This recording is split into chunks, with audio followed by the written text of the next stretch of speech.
You got freedom, no hesitation or holding back. You got freedom to live your life the way you want to live. You got freedom, time to start letting go of all your The fears. Cornhusker Libertarian Brief is produced from a firmly libertarian point of view, emphasizing individual liberty, personal responsibility, and limited government. Our content is rooted in core principles such as self-ownership, the non-aggression principle, free markets, and the protection of individual and property rights. This series doesn't aim to present a balanced or bipartisan perspective, nor will it apologize for that. We believe that a free society is built on voluntary cooperation, not coercion, and that Nebraskans deserve a clear and consistent voice for liberty. While our tone may at times be direct or irreverent, our goal is to educate, inform, and inspire civic engagement rooted in libertarian values. If you're looking for a conversation centered on government solutions, this may not be the brief for you. But if you believe that people, not politicians, know what's best for their lives, welcome aboard. Liberty starts with understanding. Let's begin. Welcome to the Cornhusker Libertarian Brief. This is where we cut through the noise, ignore the fake news, and get back to what really matters: freedom, personal responsibility, and limited government.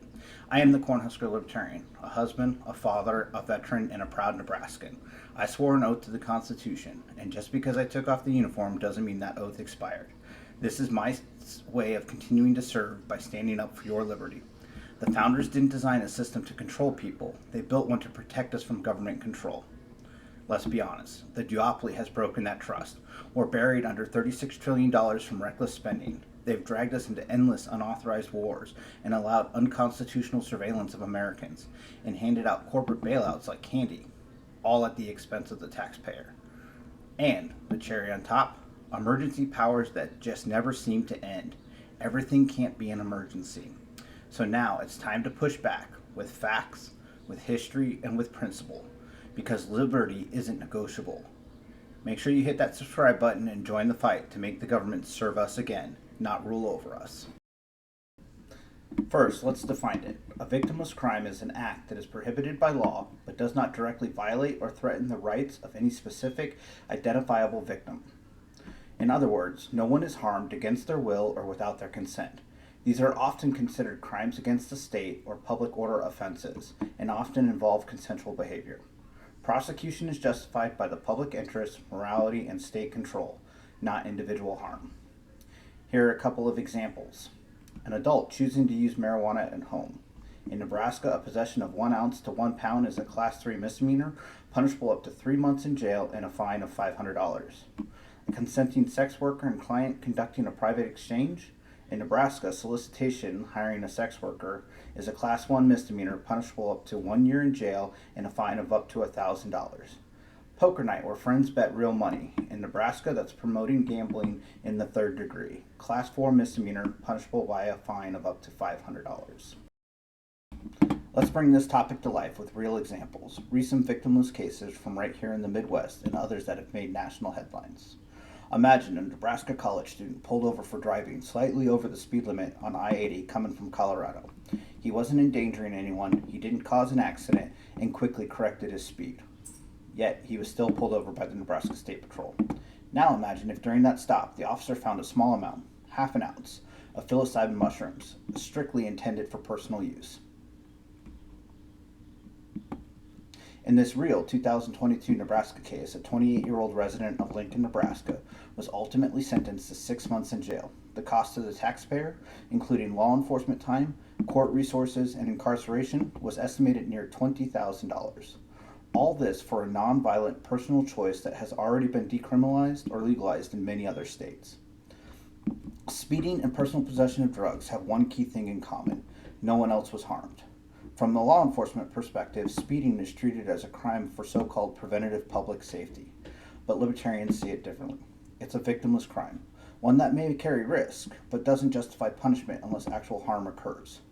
Heavy fines or arrest for speeding alone aren't about protecting people. They're often revenue tools, especially in cases like speed traps at the bottom of hills or DUI checkpoints. Libertarians view these tactics as a part of a much deeper issue, manufactured criminality, where the government criminalizes behavior that doesn't violate anyone's rights, creating lawbreakers out of peaceful Nebraskans. In 2023, Des Moines, Iowa police arrested Huron Zhu after a month-long investigation into an alleged human trafficking at a massage parlor. Zhu was later sentenced to 5 years for pimping, a felony. While the case involves serious charges, it's important to distinguish between consensual adult sex work and coercive situations. In addition, the prosecution's focus on such establishments raises questions about resource allocation and law enforcement. A farmer near Saline, Kansas was fined and placed on probation in 2021 for using CBD oil derived from legal hemp to treat his chronic pain. Even though the product was federally legal, outdated state laws labeled him a criminal. His property was searched, his equipment seized. 0 victims, full prosecution. And now let's look at some cases that got national media coverage because they revealed just how broken our system can be when it targets victimless acts.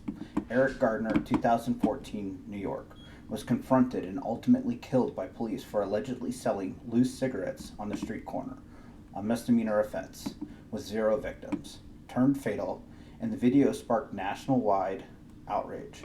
His death sparked the nationwide protest and became the catalyst for Black Lives Matter movement. Khalif Boder, New York, 2010-2013, arrested at the age of 16 for allegedly stealing a backpack, a charge that was eventually dropped. Khalif spent 3 years at Rikers Island, much of it in solitary confinement. No trial, no conviction, no victim. He later died by suicide. His case became a national symbol of injustice. His case highlighted issues within the criminal justice system, including the use of solitary confinement and the right to a speedy trial. Crystal Munoz and Patricia Coates. These 2 women were granted clemency by President Trump after serving over a decade each in federal prison for nonviolent drug offenses, all victimless. Crystal Munoz was convicted in 2008 of conspiracy to distribute marijuana. Her involvement was limited to drawing a map on a ranch road near the Texas-Mexican border, which was later used by others in drug trafficking operation. She was not found in possession of the drugs, nor was she directly involved in the distribution process. Munoz had no prior criminal record and was a young mother at the time of her arrest. Her case has been highlighted as an example of a broad application of conspiracy laws and drug-related offenses.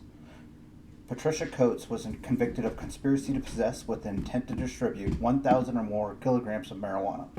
At the time of her arrest, there were already 2 states that had legalized marijuana. We believe that dealing is a victimless crime. She was sentenced to 15 years, 8 months in prison, along with 5 years of supervised release. Her inclusion in the group of individuals granted clemency by Donald Trump in February of 2020 for nonviolent drug offenses suggests that she did not have a history of violent behavior. These cases, whether they happen down the road or across the country, show how a justice system forced on punishing peaceful people can ruin lives, waste tax dollars, and erode trust in law enforcement. Now, let's be very clear. Libertarians believe and support law enforcement. We are not anarchists. We believe in a justice system that protects life, liberty, and property. That means taking real crimes like assault, theft, rape, and murder very seriously. And in a libertarian society, these crimes might even face stricter penalties because they cause true harm. But what we reject is the idea that the state should police morality or private choices, especially when no one is harmed. We will cover ethics and morality in a different episode. The state has no legitimate authority to punish peaceful behavior, whether it's selling fresh milk at a farmer's market. Yes, this is a misdemeanor in Nebraska, or home tattooing without a license, as long as it's consenting adults in a voluntary exchange. By ending prosecution of victimless crimes, we focus our police and our courts on real public safety. The libertarian vision is simple. By decriminalizing victimless acts, we reduce government waste, avoid overcrowded jails, and treat people with dignity, not as criminals for living freely. As of 2024, Nebraska's prison system houses approximately 5,880 inmates. Incarcerating individuals for victimless offenses such as nonviolent drug possession imposes a significant financial burden on Nebraska taxpayers.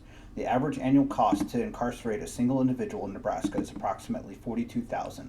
whereas supervising an individual on probation cost about $5,500 per year.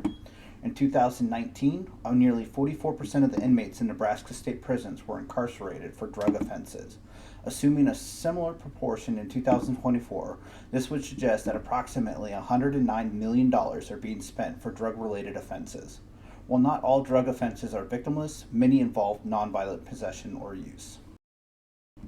Contrast this to Colorado. May of 2019, Denver became the first U.S. city to decriminalize the possession and personal use of psilocybin mushrooms, effectively making it the lowest law enforcement priority.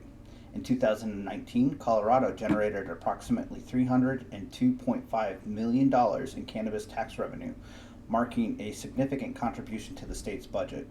This revenue was primarily derived from a 15% sales tax on recreational marijuana sales, and additionally, medical marijuana sales were subject to a 2.9% state sales tax.